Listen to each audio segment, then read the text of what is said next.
Hello, Crystal. Good morning. How are we God. today? Okay, motherfucking daylight savings gets me every single time. I'm like, it's not like it should be surprised, but I don't know how to prepare for it as far as in like it takes me forever to recover. And I think so I might not be coherent Right, halfway through this. It's right, just right. Me either. I notoriously like, and it's not just this year or last year. I can't blame COVID. I can't blame anything. I can't blame being 52. I can't blame menopause. Notoriously, I do this. And what's worse is like some people take a day or maybe some people like just like click to it right away. Chris does, my husband does. He's fine with it. He has no problems. And then some people might take a day or two to like come, if they do have any kind of issues. Me, I swear to you, sometimes I'm like, oh, I won't be good until fall again, but it'll take. And this year I forgot about it. And I totally did too. Why? How do we forget about this shit? I don't know. I was out to dinner with my brother last Saturday and my sister-in-law. We were having a lovely time. Lovely. Oh, I have to tell you all about that dinner too. That Italian restaurant. It's phenomenal. But anyway, that's another story. So we're having this great time. And it's like, we're just getting ready to leave. And my brother's like, don't forget to turn back the clocks or put the clocks forward. I'm like, what? That's already here. And I keep saying to myself that I want to take and I think if I can remember again, I want to take Monday off. Do you know what I mean? Like, I think that I really just want to take Monday off from daylight savings time just to because Monday's when it really hits, right? You're like, oh. I think both. Sunday, for me, Sunday too, though, because I'm always packed in. I mean, that day Sunday needs to be a day of rest, period. And then Monday needs to be the day of adjustment. Yes. Maybe even Tuesday. I think we should get extra days as we get older. Yeah. We get extra days when we're younger. You know what I mean? Yeah. It should be like a gradual, a grace period. Yeah. When you're little and when you're older. Yeah. Yeah. I agree. I totally agree with that. And everybody keeps talking about how they're going to stop daylight savings. They did. Senate passed it. When? I just saw something about it. I didn't read the whole article because I was trying to sleep, because that's when I usually read, is right before bed. And I just thought it was funny that everybody in the Senate agreed. Yes, we're all sick of this. And passed it. They're like, F this. Yes. So is it finally going to take effect? Because I feel like they've been talking. Yeah, I think this year we don't fall back. Oh, although I'm not going to lie, that extra. But wait, I didn't read the entire article, so let's not get our hopes up until. Okay. All right. Well, let's move on, because guess what? That's not what we came here to talk about. We can just ramble on and on. Welcome to episode 6. How about that? Episode 6. So can you believe that? 6. Yeah, 6. Can you stand it? We have so much stuff to talk about. Mm-hmm. We have so much stuff to talk about, and we have we have a list of topics to talk about, and we haven't even reached those yet because we think of other things to talk about before. You know what I mean? Like through the week, right? Okay, all right. Well, I think too is like what's we're always talking about what's hitting us, and there's things that are still like pressing, but this seems to be really relevant and pressing right now. And I think it's from our conversation this week. Yeah. So. Yeah, I called Christel in a moment, and she was really good. And actually, it's timely too for a lot of people because we're winding down to the end of the year. Mm-hmm. So, I mean, I know the school year. I'm trying to say, oh yes, because people are like it's March. How's it? but it won't. We think in school, in terms of school. Yeah, this school year. Mm-hmm. So today's episode is called Dun Da Da Da, Leaving the Nest. You're like, oh, leaving the nest, ha ha ha. But so prepping to leave the nest, we've prepped our children to leave the nest, right? You've spent most of, at least, if not all of their lives, most of their lives, prepping them physically, emotionally to leave the nest. Right. Have you prepped? Prepped yourself, though. And you think you have, especially like for those parents, and we're here because Christel's kids have both graduated. And on top of that, your oldest has her own family of her own now, right? So right. Going to get that perspective. My son is graduating college. He's gonna graduate. Would you stop? He's gonna graduate. So ambiguous. And then my middle daughter's leaving for college, and then I still have my 12-year-old.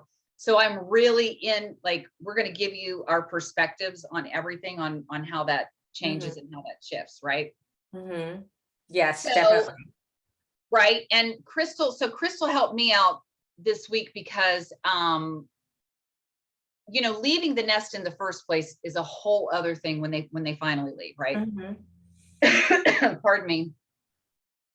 And so what we want to talk today about is the shift, and in terms of our relationship, right? Absolutely. So I think the first part of that is, child versus mini adult. The senior year, so one of the things in my, one of the formats I shoot in my photography business is senior sessions. And I get a lot of inquiries right after June about, hey, when should I schedule my child's senior sessions? And I always tell the parents, a lot of photographers will try and tell you that summer into their senior year or that fall into their senior year. And I'm really different, because I feel that year they grow exponentially. There's so many changes. They don't even look like the same kid from the September. And you notice this in maybe February or March. You're just thinking, oh my God, this kid has turned into an adult overnight. There's a lot more confidence. There's a lot more anxiety. There's so many things going on, and they are learning to tackle all these adult things, like the college applications, interviews, what else are they doing? And then all these, and time management, because there's all these things that happen their senior year, all their showcases, all their banquets, all their awards. And then there's the road trips to visit all these universities. So they're starting to be thrown into this adulthood before our very eyes. So you actually, by the time prom comes around, it's you're not even looking at the same person you raised. Honestly, it's frightening. Right. So I'm always telling clients to schedule it right around March or April, right before the mayhem of all the senior activities like prom, all the graduation ceremonies, and also when they start receiving their acceptance letters and making their decision. I think that is a neat time, that nice little window between March and I want to say May 1st is when you should schedule those portrait sessions. But when I do that, I try to include the parents in the shoot. It's the last time they're under your roof as a child this time. Yeah. So there's that bittersweet moment of encapsulating those last glimpses of childhood. And then also putting in a parent interview with those shoots, because we are, as adults, as parents, we're continuously, you should, or and guiding them and training them and coaching them into this adulthood thing. So they don't necessarily hear all the compliments because, you know, you and I are, we're famous for our Spanish Inquisition. Right. Which we're going to get into. Which we'll get into. But so even though we might not be saying the words out of our mouth might not be a question or thing, they're so conditioned to hearing us telling them what to do. So I always try and incorporate an interview with the parents telling their kids how proud they are, or what they just what they love about them, what they've noticed as them as these mini adults, and what they're looking forward to seeing in their future, and how happy they are of who these kids are. I think the kids might not hear the message, you know, per se, but later on down the line, when they look at it again, they will. Yeah, and especially as they start to move on, because, you know, two things I wanted to hit on here. The first one was, if you have anybody that's listening right now that has a kid that might be graduating this year, this is about the time when you're like, yes, it's time for you to leave the house, because of all the things that are going on with them, and ultimately go on with you. Because at this point, you're running to the banquets, you're running to the this, you're running to the that. They're pushing back a little bit on you. And yet, you know, I had a conversation with my son his senior year, and he was mad at me, of course, because I'm the one that he lashes out on when he's upset or nervous or whatever, because I'm always the one, right, that talks him through. You're the safe place, so they can be themselves, they can be vulnerable. Exactly. And it hurts, but at the same time, you try not to take it personally, but that's the person that they will feel that regardless of what they say, yes, you're still going to love them. You're still going to love them. So, you know, I remember my son in his room, which was this room, by the way. And he was sitting at this very desk. I like how it's now your lair. It's now my lair. He's if he graduates, I don't know where I'm going to stick him, but it'll happen. Okay, you're stop. You need to stop. Okay. So anyway, and he was upset and he was ticked off at my husband, right? And he's ticked off at me and his life and the whole and the stifling, whatever it was. And I just remember telling him, like, well, thank God. Thank God you can't stand dad's thumb. Thank God you don't like living in this house anymore that's stifling you, because that's the catalyst for you to go out and make your way. Because that's what's going to make you independent. You're an independent young man, and it's time for you to make the you know, stake in the and go. With that said, so it was very stressful on us going to the colleges, like you said, you know, it's very stressful. And getting back to that time, that point about prepping, I prepped my son to leave, no doubt. Yeah, I made sure his college applications, I was on him like crazy, because he was so inundated with everything else, with his school things, you know, his performances at school and his grades and everything else. So I was on him, and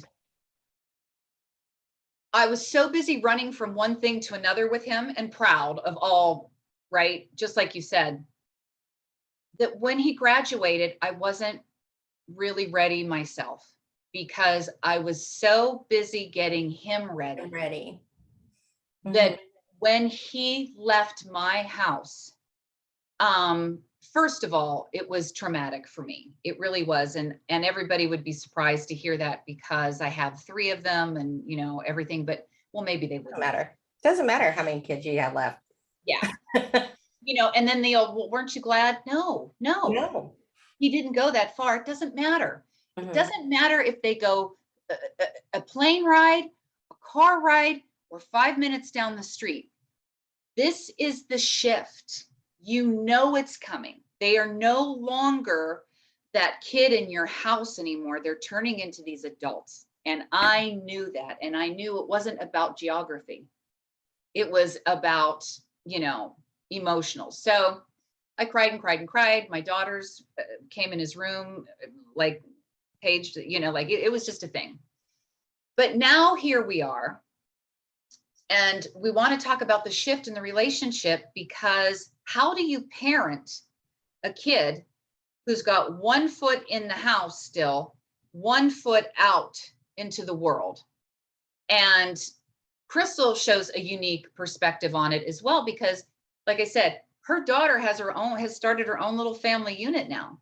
Mm-hmm. And your son is still with you, but also forging his, I feel like he's like kind of like the Zach and Sid mode, mm-hmm.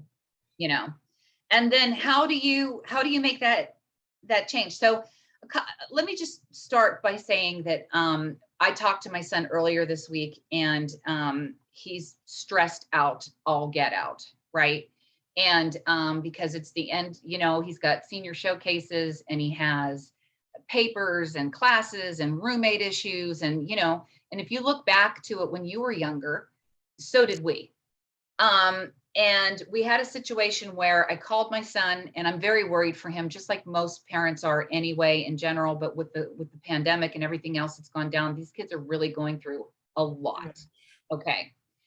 So I worry. It's what I do. And I called him, and then he went off and shared with me all of the bad, which he had to get off his chest, right?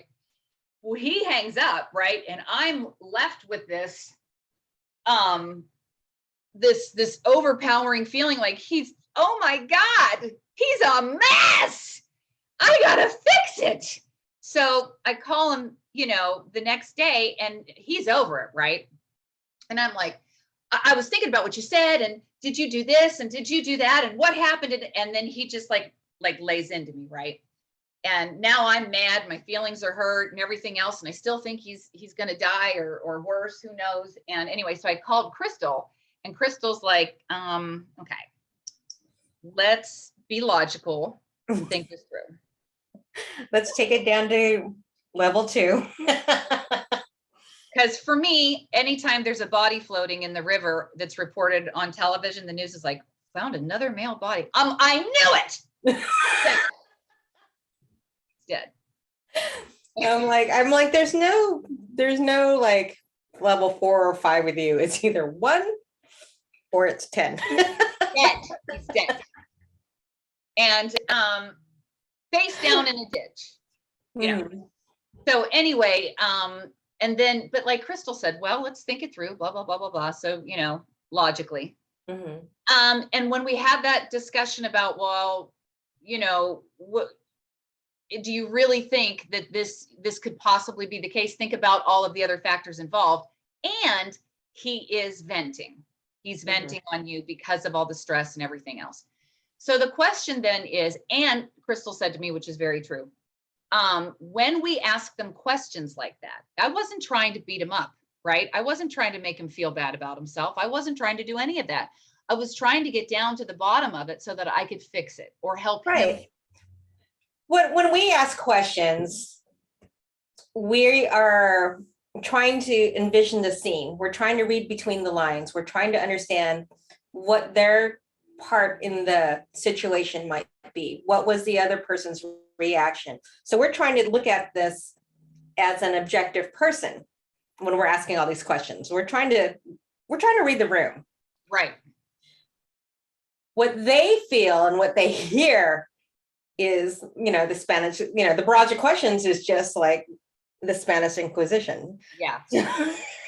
You screwed up again. You screwed up. And no matter how many times you try and explain that to them, they don't. Yeah. They're not registering it. And I do the same thing. I'm not saying that I'm like, but I've had to step back because it does add stress, and then they shut down. And then I get nowhere with them. So I know that I create more anxiety on my kids when I do that. And even my husband, he's all like, and they're like, Mom, all these questions, stop. I haven't even answered the first question. Yeah. I get that too. And my husband's the same way with us, but he sees it in me. And, and then there's the whole, balancing act too, because then they do. So I'll never forget my son leaving for college, blah, blah, blah. We cried and it was horrible. And this, that, and the next thing, he comes home for Christmas and everything. And we're crying again when he leaves. By the time he came home for summer that time, he's using curse words in front of me, which I don't think any of us have a problem with it. It was just a shock, because not that I didn't know Zach was swearing like a banshee. He has his mother's genes. He had never felt comfortable enough to do it in front of me. Right. Wow. Okay. Okay. And then I had so now I have this kid who's telling me off. He's telling me off, basically, even though I get that it's a place of anxiety. I get all of that, but still he's talking to his mother like that. Mm-hmm. So now we're in a position of, how do I handle that? Because part of me is mad, and I have to throw it in his face about, well, I pay for this, and you're getting it. Yes, I do that too. Don't make me feel horrible, because I will go back. How dare you treat me like that? Because Yes. I've sacrificed my life and my body. Oh yeah, I like to tell Zach that all the time. I'm like, I signed a waiver for you. They had to cut me, and I didn't have to do that, So, do you realize how many hours and sleepless nights I've done? Like, my first thought is, you guys wait when I wake up and when I go to bed. Yeah. Do you know how much money I could have had if I didn't have you? You know what I mean? I'd be driving. I would live in a mansion. Yes, I do that all the time. Your father and I had the world by the ass. Oh my God, I feel so much better. You want to go there? And there was one time, oh God, I feel so much better. Zach told me he was gonna. Now Zach is 7 at this point. Zach tells me he's gonna tell on me about child abuse or something like that. What the heck did I do? I think he was grounded. I might have smacked his bottom too, or smacked him. Whatever I did, he had it coming. So I let him go on about how he knows about child abuse and this, that, and the next thing. I'm driving. Sid's in the car, and I say to him, "You go ahead. I will call the police for you. I want you to. I'm begging you. I want you to call the police and tell them about your child abuse." I said, because they're going to laugh in your face. Because when they tell you what they see in a day, I said, poor little kids getting locked in closets and beaten with belts and everything else. I said, and you're upset because I took away, I must have taken something away from her or whatever. But I was like, I'm begging you, call the police. I need a break. I said, because maybe they'll put you in foster care. And because that's what he said. He said he was going to go to foster parents. That was it, with a pool. I said, you go. Like he was going to the foster parents with the pool. I said, you knock yourself out, because I could use a break. I know. I think I said something like, find better parents than us. Go ahead. I dare you. Try and find them. Go ahead. I'm begging you. So anyway, so you have this, right? You have this shift from, you're the parent talking back, all that stuff, right? Respect for your elders, da, da, da, da. Now you have a 22-year-old young adult, not quite a man, not quite, but not a man. Mm-hmm. And he's trying, or daughter, trying to find their place and all this, and they're letting you have it as an adult conversation. It stings. Right? It stings. It stings. I went to therapy. That's right. You did. And I need, I need my therapist. Mm-hmm.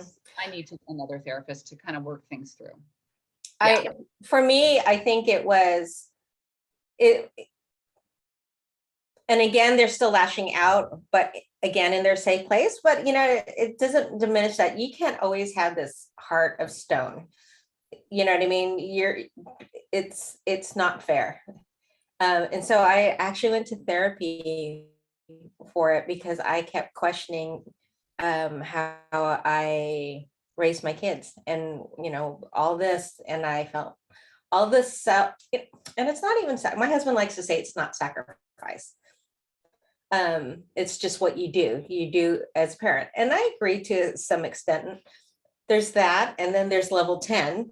Yeah. That we do. Yeah. And so like I was heartbroken. And it took me a while to get over some of those conversations. But again, I think because we are hearing it from adult versions of our kids. And again, and they're again just lashing out under their stress, under like what my therapist had said was they vent and they let it out, they lash, and then they're like, okay, I'm hungry. Do you want to eat? Let's go eat. Yes, that's the thing. He tells me And he's I'm feeling. like, wait, I'm still breathing. Yes, yes, that's the thing. They lay all this on you. Mhm. And like, and especially for Zach too, because Zach has and Chris is very much like me too, by the way, but you know, I have earned this. I get it from my dad. He was amazing at this. You know, when something goes bad, it's all bad. So like, you know, I was the queen of I'm failing, and I was getting, you know, an 89. And my mom, I remember my mother, that was a deal with my mom all the time. She learned right away that I wasn't failing. I didn't believe that, though. I really thought I was failing. So anyway, so Zach tells me all these horror stories, right? And I'm like, and then he hangs up and I'm left with that. And like you said, then he's done. So I'm stewing. I'm calling the next day and he's like, we're talking about this again. I don't want to have this conversation again. I've buried it. And he did say to me this last time, he goes, you and dad are going to have to understand that when I was living there, that you guys were the people that I, you know, worked through all my problems and everything. He said, you are no longer that person. And I was like, oh, and that's like a stab in the heart too. You know what I mean? It's like, what, wait a second. Why aren't I part of that? Why aren't I part of your, oh, that's another, I'm getting all uncomfortable now.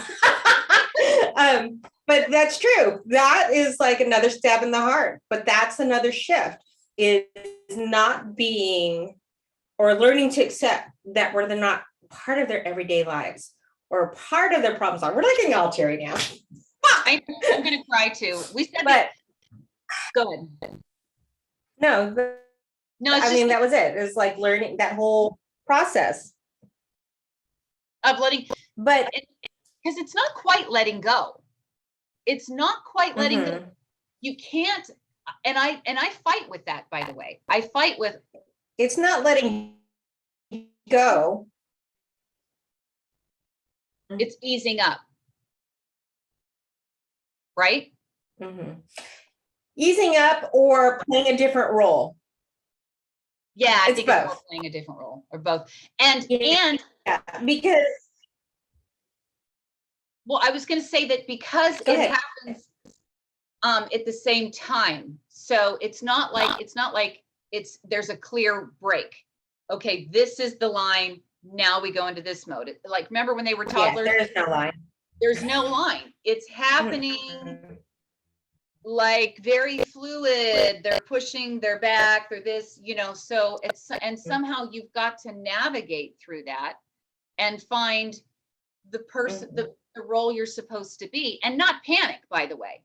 That's because I panic. Right. So I'm assuming that, you know, like that time we talked about, the time he couldn't wait to tell me about his good time where he was you know, out partying and all this crap, and then walked home in the middle of the night. And oh, me too. You are frozen, my darling. What is going on? Am I frozen? Uh-oh. There she is. There she is. I don't know. I know. My internet. You're frozen. I'm frozen. You're frozen on me. Hang on for a second. Yeah. Okay. Okay, there we go. Okay. So, you know, like the time that he was out drinking all night or something like that, and walked home in the middle of the night, and a bunch of the local establishments thought he was homeless or something. So they started giving him food and clothing and all this crap. And he couldn't wait to tell me about it because it was a funny story. I didn't think it was funny at all, of course, you know. Again, I have him dead in the river. The next time something like this happens, he was lucky to make it. But then, like, and Crystal was there and I told Crystal about it. She's like, don't you remember? I mean, we were never homeless enough, or I don't think we looked homeless enough. But yes, we've pulled things, but there's a difference. And we were going to talk. Like, yeah. Okay. like, Okay. there's a difference now that they're not in our everyday lives, and they're not, and we're not in their everyday lives. And so how do we shift from being protective and protecting our kids to being supportive? And that is huge, because they do have their own journey. They are here for their own purpose, their own journey. And I have spent most of their lives trying to be the safety net to give them all the tools and all the life vests and all the knowledge, so that they don't hit those bumps in the road that I hit, so that they can, instead of, because you know, for me, it's like I see all their potential, I see everything that they want and stuff. And so I think to myself, if I can just keep them from those bumps in the roads, maybe they'll go even farther. They'll soar. And I don't see it that way. And I know it's, you know, and that's a knee-jerk reaction, honestly, for most parents, because they just want it better for their kids. And who doesn't blame a parent for not wanting that? But I also feel that I can't, first of all, it's so much pressure to be that. And second of all, I feel that they're not going to learn the skills, because like my kids learn by doing. They don't learn by me lecturing them, or they've just always been a hands-on learner. So for them to go through stuff, they get it more so than me telling them, well, you should look out for this, you should look out for that. I've learned that when I back off now, they come to me more, rather than me always trying to insert myself into their lives, which is hard as hell to do. But as an adult, as I'm speaking to many adults, or one's a mini adult and one's a full-on adult for the most part, I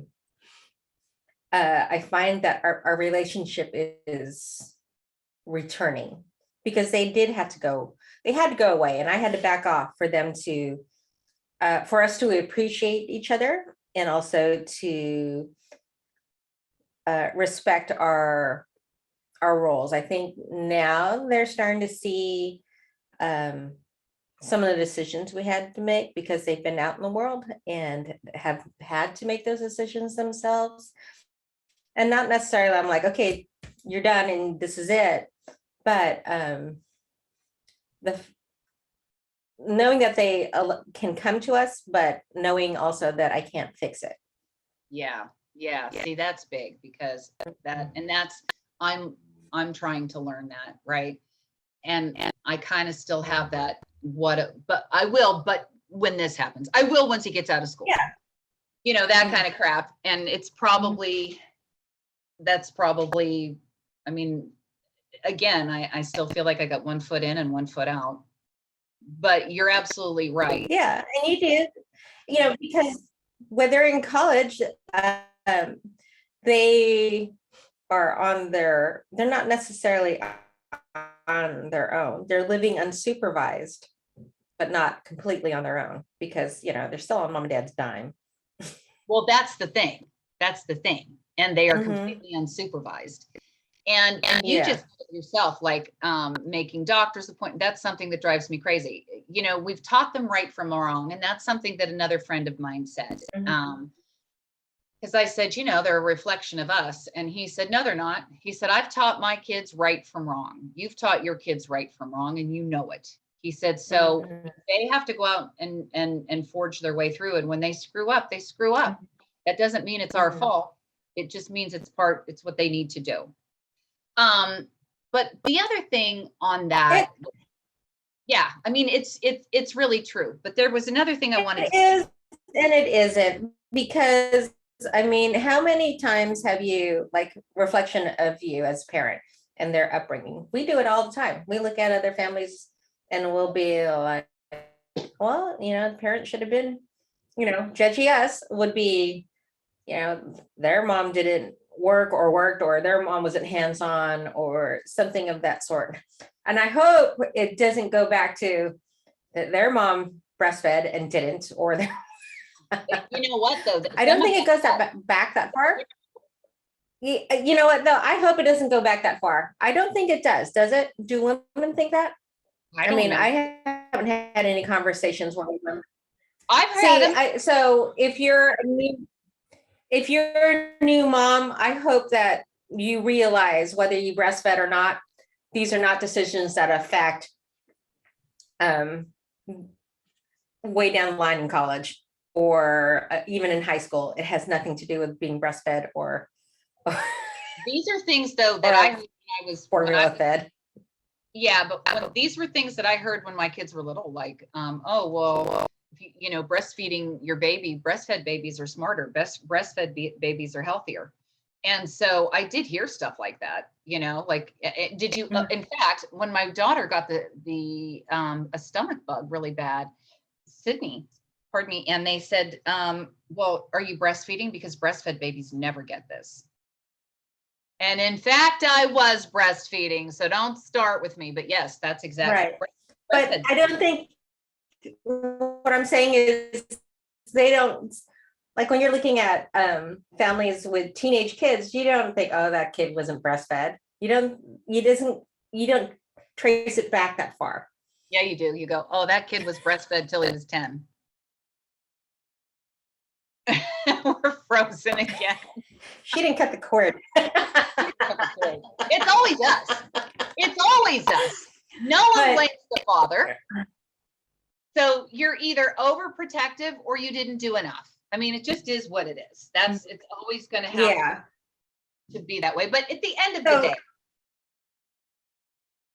go ahead. And so we take that to heart though, when our kids don't make the best decisions. Yes. Yes. But you know, I think we need to look at it more so as they dip their. Does that make sense? Yeah, completely. And I think too that the other thing is when we talk about their journey isn't the journey that they're testing waters left and right.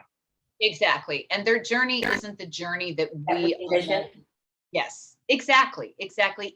Because in our minds, you know, I'm still trying to uphold his goal. You know, I'm still trying to help him reach his goals that he had when he was 6 or 7, you know, or as a teenager. And those shift. Those shift. So, just like ours did. Exactly. Just like ours did, you know. So how do you reconcile with that? How do we reconcile with it? How do we let them go and do what they need to do? And still, I guess we're just, you know, I'm still trying to figure it out. I feel like you have a better idea with it because you really did get tested with this a couple of years ago and you have really come through the other side on this very well. I think. I'm not saying it wasn't easy. It isn't an easy, I don't think it's an overnight transition. I don't even think it's a few months transition. I think it's probably about at minimum 2 years. I mean, because you're what, Zach is going through his senior year and you're still reeling from high school, right?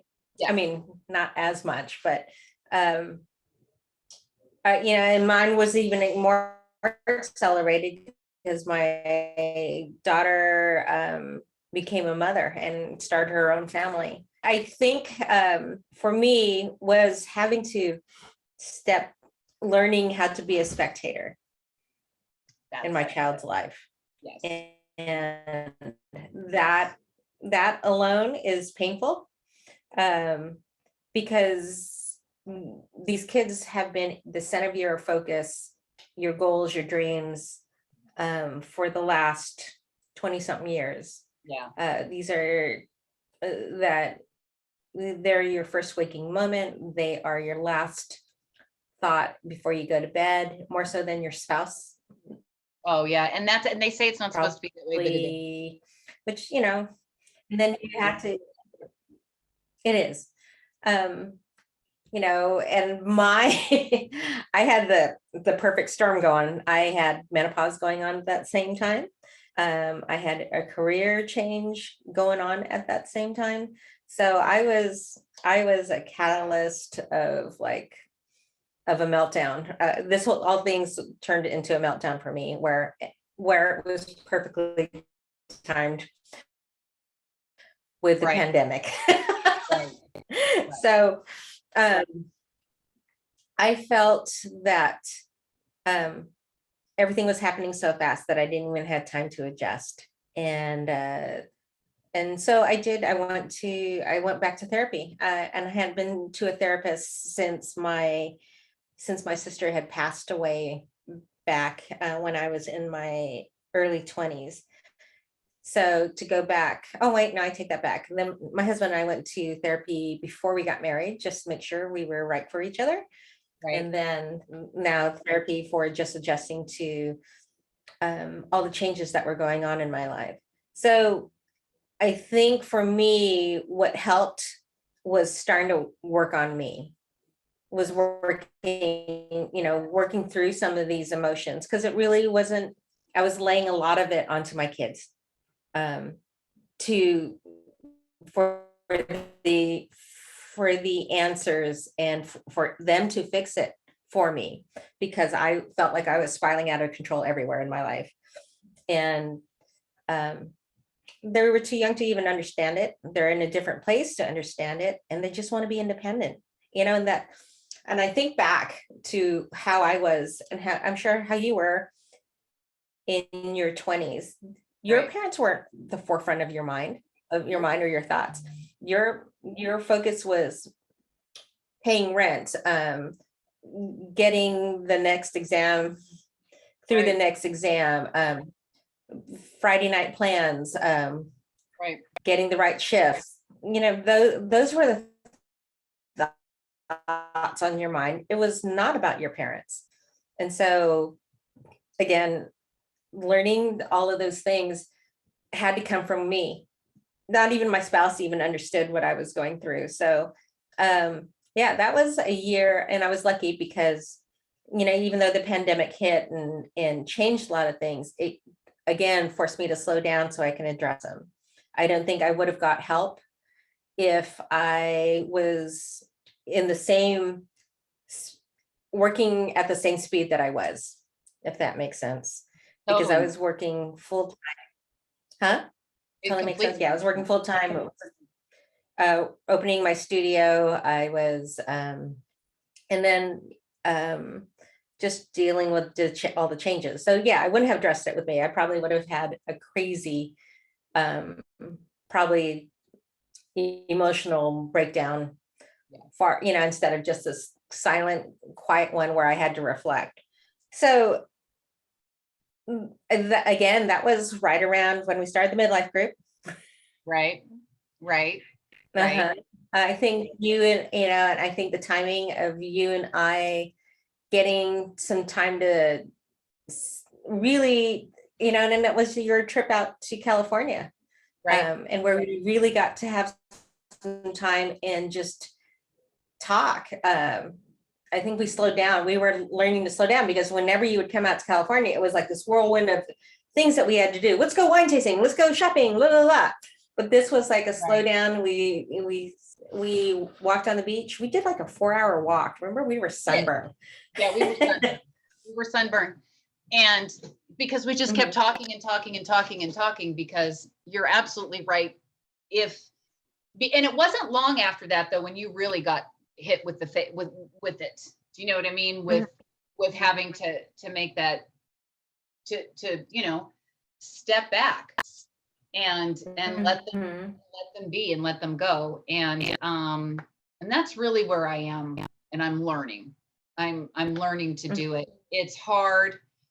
Go ahead. It sucks.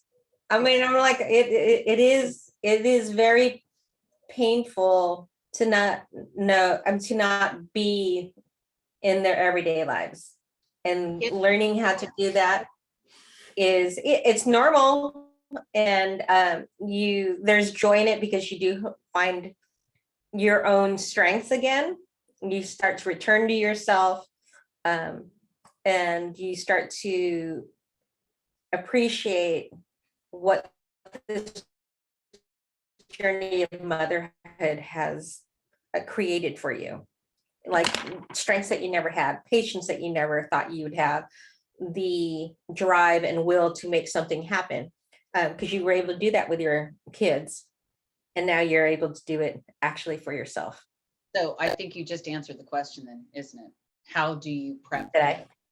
Yes. Yeah. How do you prep for this? How do you get through it? And the answer is focusing on yourself, and not in a narcissistic way or anything like that. It's actually coming back again. It's the same theme that we've been talking about more and more, is just remembering, yeah, and focusing on your own goals and your own needs and your own, life as well. I mean, and no, you're not forgetting about your kid. I mean, I still have like these internal dialogues, where I'm like, okay, I can't think about that. I got to turn that off. I have to, let that go. And just get a different perspective.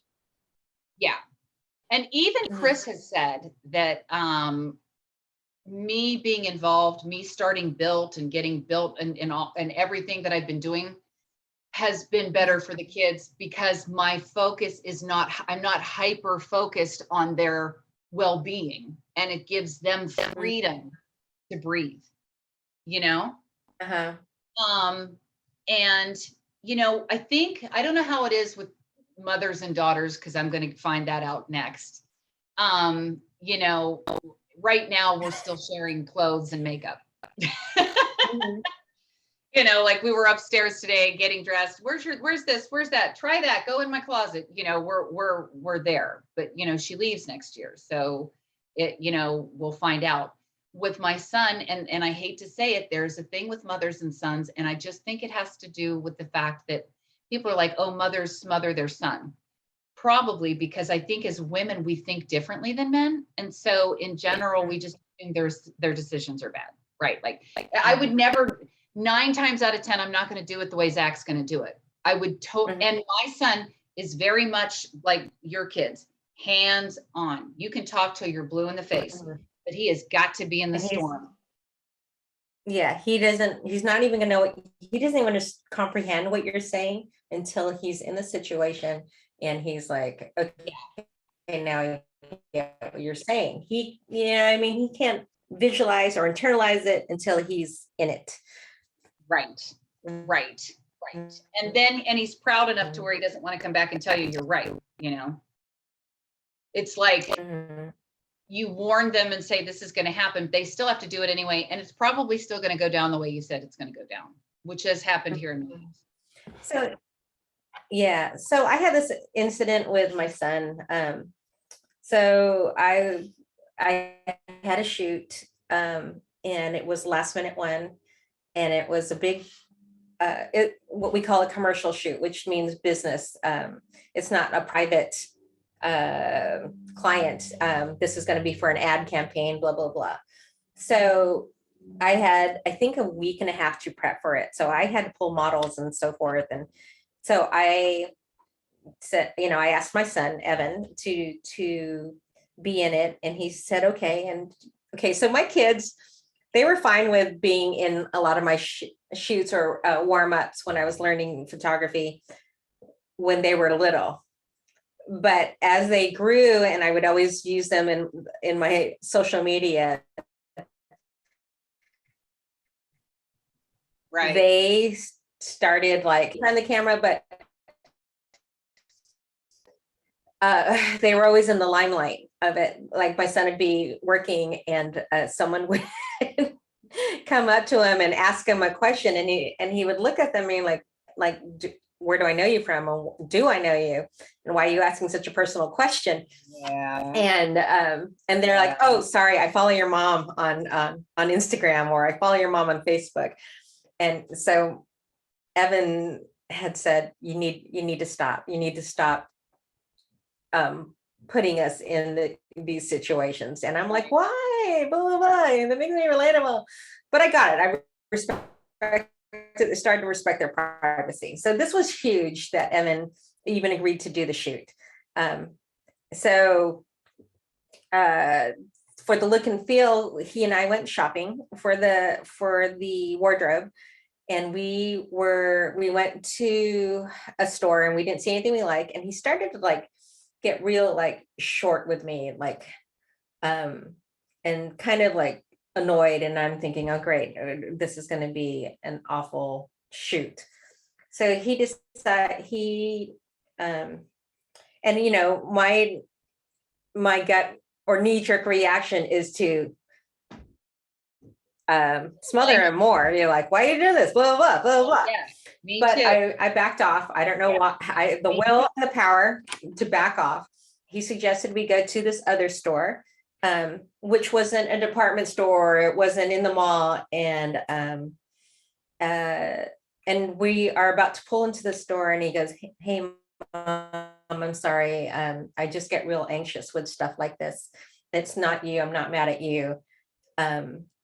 It's I feel like I should know my size. I should know this about myself, and it frustrates me that I'm not there yet. Like I should have been prepared for something like this." And again, I learned it wasn't about me, and that he wasn't irritated with me. There was something going on with him, and so it was a big again eye opener. I'm always wallowing in my self-pity, you know, and how I failed as a parent. And it wasn't even about me. It was about him trying to deal with something that he was, you know, had anxiety about, or something he was internalizing himself, completely separate from me.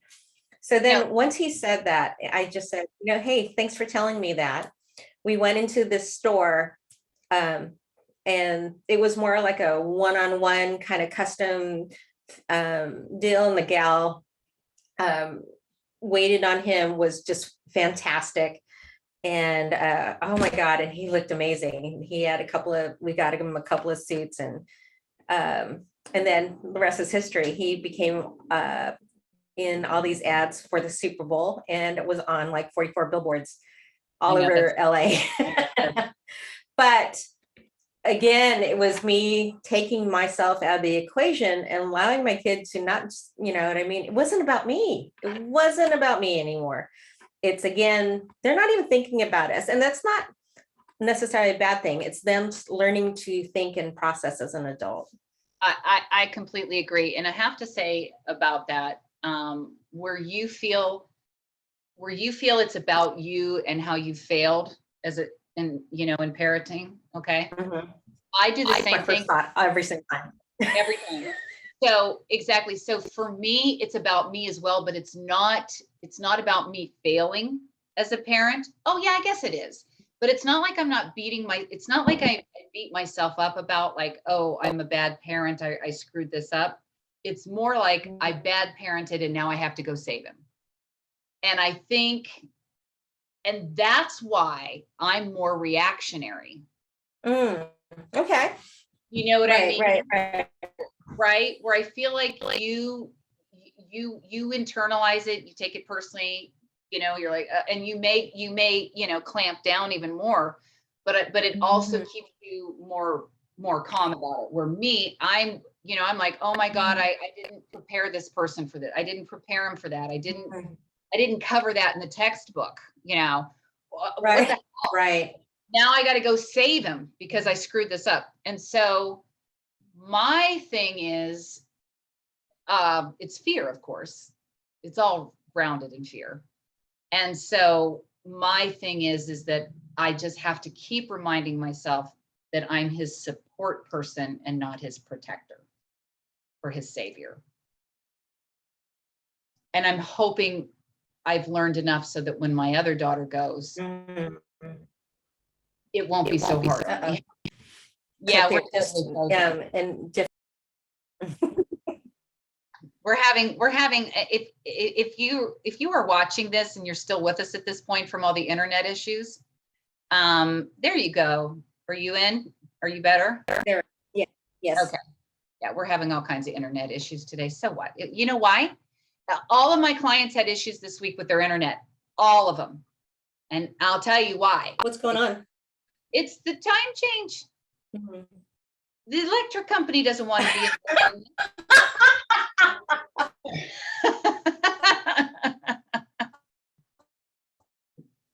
in these technology, The time change affects everything. everything. The time change has ruined the internet connection. It's enough already. I've had enough. All right. We need to wrap this up because there will be a part 2.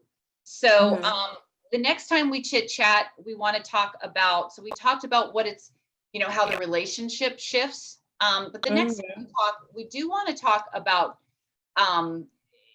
what it's like when they leave in terms of how to get them to, what are we talking about next time? What the hell is part 2 about? It's just how to adjust. It's learning how to focus on becoming a parent from the sidelines, and not the sidelines, but become a spectator. Yeah, we got to talk about that. We've talked about it a little bit today, but we do. And it's also important. I did want to bring this up. We should have done this in the beginning. We didn't. I do want to continue to thank people who are responding to our YouTube videos. We are going to be putting this up. We're recording and going to be putting things in a podcast as well. So really want to thank everyone that's been supporting us and that reaches out and says that, yeah, this hits home. Or my friend went through this, or my mom went through this, or whatever it is. So we're really grateful for that. And I also want to say that, oh my God, I totally lost my thought. I am correct. And do you know why? It's the time change. Time change. It's the time change. So I want to thank everybody. Yes. Already did that. And then I haven't any clue as to what I was going to say other than that. So part 2, we'll move into talk about, making those decisions and shifting. I really need to stop talking. Like now.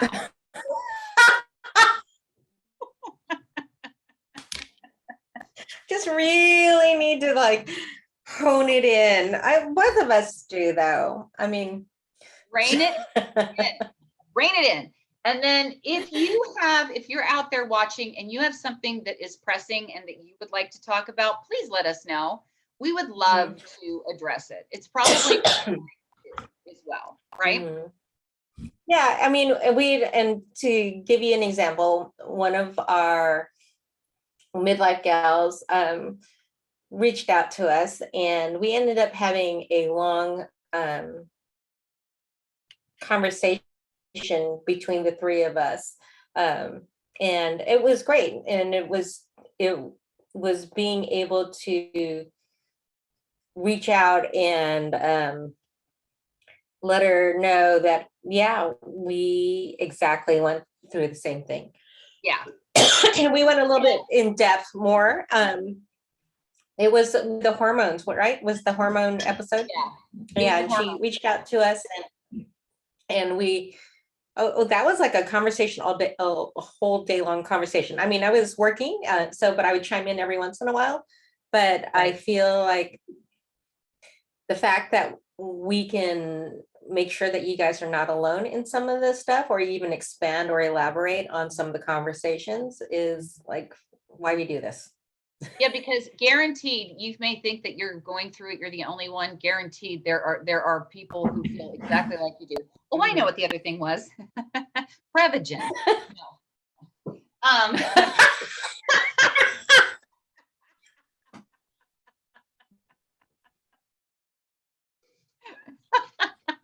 No. No, the other thing that I wanted to say is that in the past videos, I come off like I'm a whining mother and I can't stand my life. And I just want you guys, I know that you guys understand that that is not true. I love my life. I love my children. I wouldn't trade it for the world at all. I'm a very lucky person, but I'm also very honest. And so everybody talks about the joy of motherhood. Everybody talks about the joy of being a wife and all of these wonderful things, but nobody really talks in depth realistically about the other side of it. And it doesn't take away from your love of your children or your spouse. It doesn't, has nothing to do with it. It's Nothing just, to do with that. yeah, it's, And it's true. Heather, I hope these people, everyone that listens understands that it is not 24/7 joy and running across fields and this love fest. There's love in different forms, and the hardships of it is still love. And when we come across the other, a situation or work through a problem, there's love, there's joy, and we're usually stronger and more united and more in love after we make through each obstacle. Right. But sometimes there are definitely questionable moments Yes. in every parent's life. And I get teary when I think about now the situation I am with my kids, because I'd never thought we would get there after shifting into adulthood. Right. But like last night, I got to sit with my son and hang out for a little bit, and the conversations at dinner are just amazing. But we'll talk about that in the next, in part B of this episode. Part B, part 2, whatever. Okay, my darling, you have a big day. All right. I got stuff I got to do. I've got menu plans and all kinds of stuff. So it's always lovely when we get together. Yeah, I know, as if we don't talk every day. But all right. Mwah. All right. Okay. Love you. Bye. Love you.